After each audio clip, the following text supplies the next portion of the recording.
Après plus de 20 heures de recherche, les secouristes ukrainiens extirpent des décombres un corps sans vie. Un civil tué dans une frappe russe survenue la veille sur cet immeuble de Kramatorsk.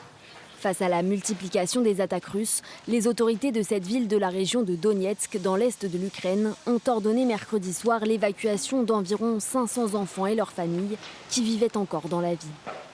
Dans la région de Kiev aussi, les attaques sont de plus en plus nombreuses et meurtrières. Le long de cette voie ferrée, les cheminots évacuent un à un les corps de 8 victimes, tuées après une frappe sur une gare fréquentée à 30 km de la capitale. Un riverain témoigne d'une nuit d'horreur.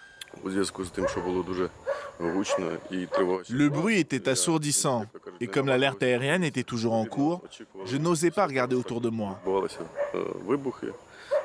Ensuite, il y a eu des explosions, des structures qui s'effondraient et beaucoup de fumée. Il y a une gare à proximité. Et ensuite, j'ai vu des gens couverts de sang courir dans la rue. Selon l'armée de l'air ukrainienne, la Russie a tiré dans la nuit de mardi à mercredi 115 drones de longue portée et 28 missiles. Mais seuls 98 drones ont pu être neutralisés. Les défenses antiaériennes ukrainiennes n'ont réussi à intercepter aucun des missiles. Un affaiblissement imputé par le président Zelensky à des retards dans les livraisons des intercepteurs de missiles par rapport à 2025.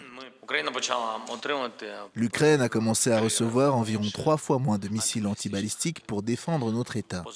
Cette situation est principalement liée à la guerre, ou comme il est désormais juste de le dire, aux hostilités et aux guerres au Moyen-Orient. La semaine dernière, Volodymyr Zelensky s'était de nouveau rendu à Washington pour convaincre Donald Trump de lui livrer des missiles patriotes, les seuls capables d'intercepter les missiles russes les plus performants. Mais d'après le Financial Times, Trump a refusé cette demande en raison de la pénurie de patriotes dans les propres stocks américains depuis le début de la guerre au Moyen-Orient.